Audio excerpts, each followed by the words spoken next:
کہ اللہ کے نبی صلی اللہ علیہ وسلم کا خود فرمان عالی شان ہے کہ لا یؤمن احدکم حتی اکون احب الیہ من والدہ وولدہ والناس اجمعین، کہ تم میں سے کوئی بھی شخص اس وقت تک کامل ایمان والا ہو نہیں سکتا۔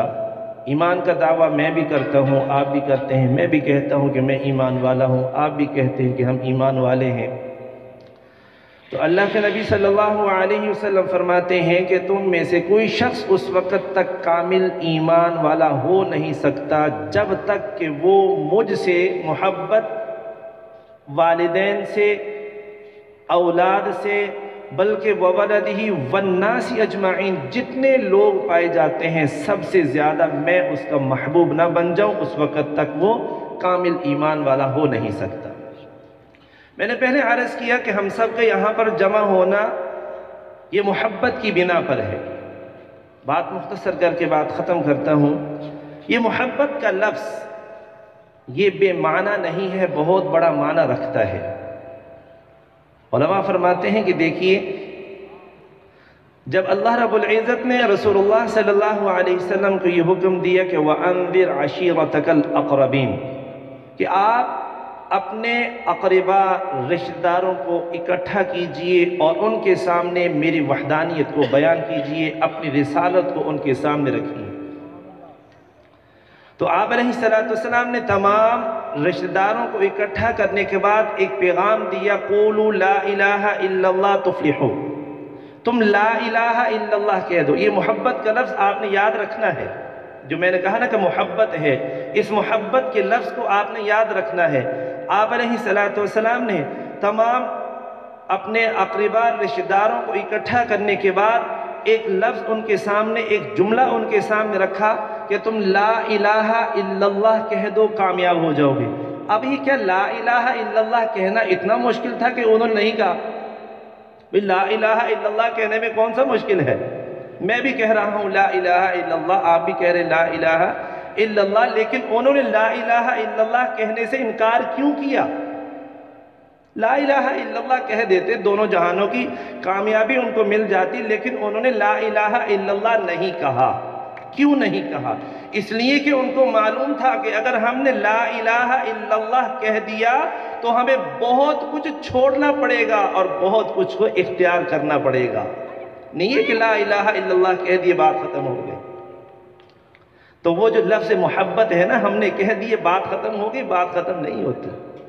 ایک عالم فرما رہے تھے کہ دیکھیے، ایک آم کی گٹھلی ہے، وہ میرے ہاتھ میں یوں موجود ہو اور میں آپ حضرات سے کہوں کہ یہ آم کی گٹھلی ہے، اس گٹھلی کے اندر ایک نہیں کئی آم پوشیدہ ہیں، کئی سینکڑوں آم اس کے اندر پوشیدہ ہیں، کئی قسم کے درخت، اس سے ایک آم، اس سے آگے کئی آم، اس سے کئی آم، آگے چلتا رہے گا سلسلہ، اس سے باغات، ایک گٹھلی سے باغات کے باغات بنتے جائیں گے۔ تو آپ میری بات کی تائید کریں گے، انکار کریں گے؟ آپ میری بات کی تائید کریں گے؟ ہاں واقعتاً ایسا ہی ہے، ایسا ہی ہے۔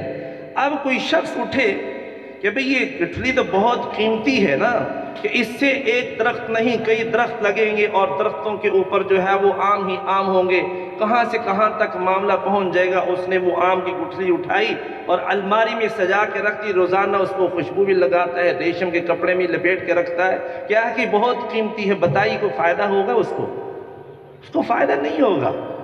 فائدہ کب ہوگا اس کو؟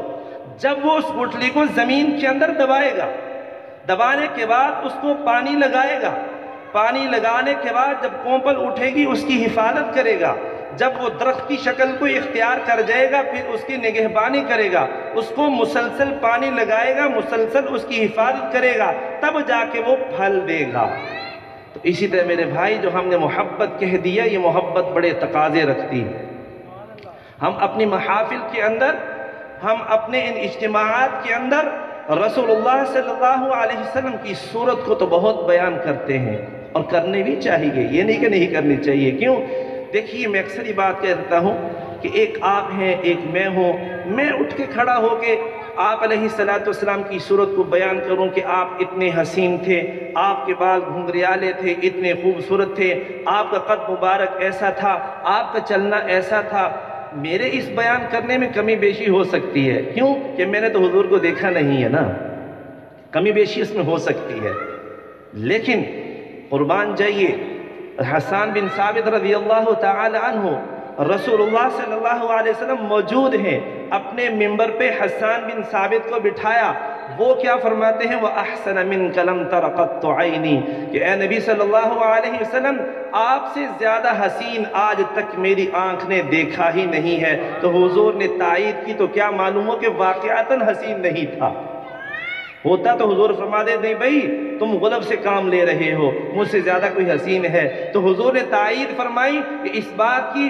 جو ہے وہ دلالت ہے اس بات پر کہ واقعتاً جو صحابہ اکرام رضوان اللہ تعالی علیہم اجمعین رسول اللہ صلی اللہ علیہ وسلم کے حسن کے متعلق فرماتے ہیں کہ کان رسول اللہ صلی اللہ علیہ وسلم احسن الناس، کہ رسول اللہ صلی اللہ علیہ وسلم تمام کے تمام جتنے انسان روئے زمین پر پائے جاتے ہیں سب سے حسین وہ رسول اللہ صلی اللہ علیہ وسلم کی ذات اقدس ہے۔ فرماتے ہیں کیوں نہ حسین ہو، اس لیے کہ وَأَجْمَلَ مِنْكَ لَمْ تَلِدِ النِّسَاء، کہ آج تک کسی عورت نے جنا ہی نہیں ہے، ایسا حسین آج تک کسی عورت نے جنا ہی نہیں ہے، تو حسین آئے گا کہاں سے؟ فرمایا خلقت مبرئا من کل عیب، آپ ہر قسم کے عیب میں ہوں، آپ ہیں، کسی نہ کسی کے اندر کوئی نہ کوئی عیب پایا جا سکتا ہے، لیکن حسان بن ثابت رسول اللہ صلی اللہ علیہ وسلم کے سامنے حضور کے منبر پر بیٹھ کے کیا فرماتے ہیں خلقت مبرئا من کل عیب، اے میرے محبوب آپ ہر قسم کے عیوب سے پاک پیدا ہوئے ہیں، آپ میں کسی قسم کا کوئی بھی عیب نہیں پایا جا سکتا۔ فرمایا اس لیے کما خلقت کما تشاء، یہ تو گویا ایسا ہی ہے جیسے آپ نے چاہا اللہ نے ایسا پیدا کر دیا۔ تو یہ حسن ہے آپ علیہ السلام کا، یہ سیرت ہے آپ علیہ السلام، صورت ہے آپ علیہ السلام کی، لیکن جو مطلوب اور مقصود ہے وہ رسول اللہ صلی اللہ علیہ وسلم کی سیرت ہے۔ محبت تقاضا کرتی ہے اس بات کی کہ میرا محبوب جس سے خوش ہوتا ہے ہم نے وہ خوشی والا کام کرنا ہے، محبت کی تقاضا کرتی ہے اس بات کی کہ جس سے میرے محبوب ناراض ہوتے ہیں ہم نے وہ بات چھوڑنی ہے۔ آپ علیہ السلام فرماتے ہیں لا یؤمن الزانی حین یزنی، کہ جب زنا کرنے والا زنا کرتا ہے اس وقت وہ مومن نہیں ہوتا، تو ہم نے اس بات کو چھوڑنا ہے۔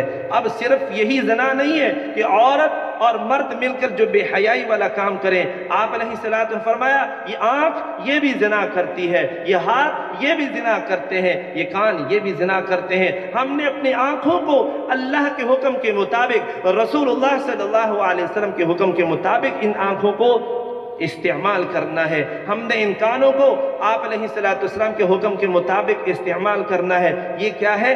آپ علیہ السلام کی سیرت کو اپنانا۔ اس لیے تو اللہ پاک فرماتے ہیں لَقَدْ كَانَ لَكُمْ فِي رَسُولِ اللَّهِ أُسْوَةٌ حَسَنَةٌ، کہ تمہارے لیے تمہارے نبی کی زندگی وہ بہترین نمونہ ہے، بہترین ماڈل ہے۔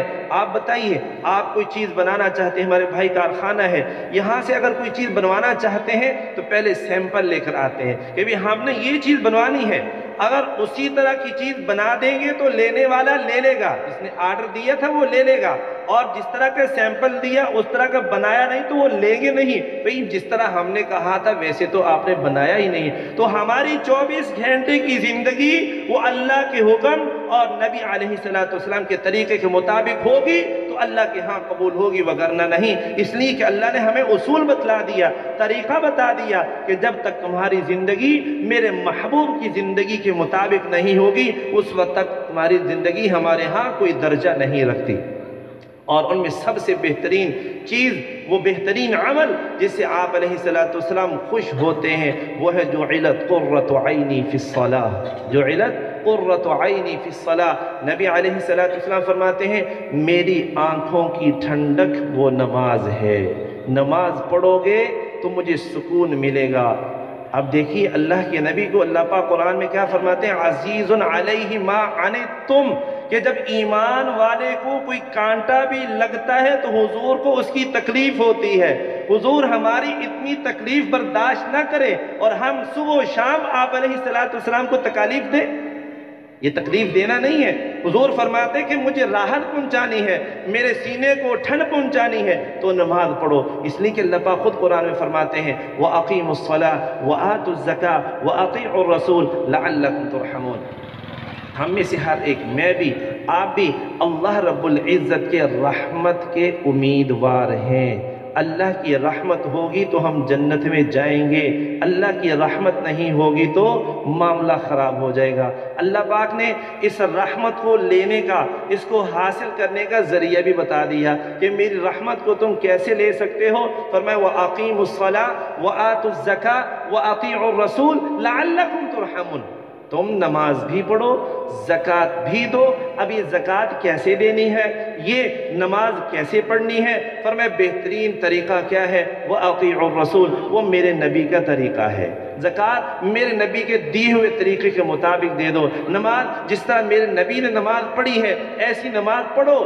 لعلکم ترحمون، تاکہ تم پر اللہ کا رحم ہو، اللہ کی رحمتوں کی بارشیں ہوں۔ تو اگر ہم اللہ کی رحمت کو لینا چاہتے ہیں، ہم ہدایت یافتہ بننا چاہتے ہیں، اللہ پاک قرآن ہی کے اندر ارشاد فرماتے ہیں فَإِن تَوَلَّوْا فَإِنَّمَا عَلَيْكُمْ مَا حُمِّلَ وَإِن تُطِيعُوهُ فَاهْتَدُوا۔ اگر تم نے اللہ کے رسول صلی اللہ علیہ وسلم کی اطاعت کی، وَإِن تُطِيعُوهُ، اگر تم نے اللہ کے نبی صلی اللہ علیہ وسلم کی اطاعت کی، اور اطاعت کیا ہے؟ وہ رسول اللہ صلی اللہ علیہ وسلم کی سیرت ہے۔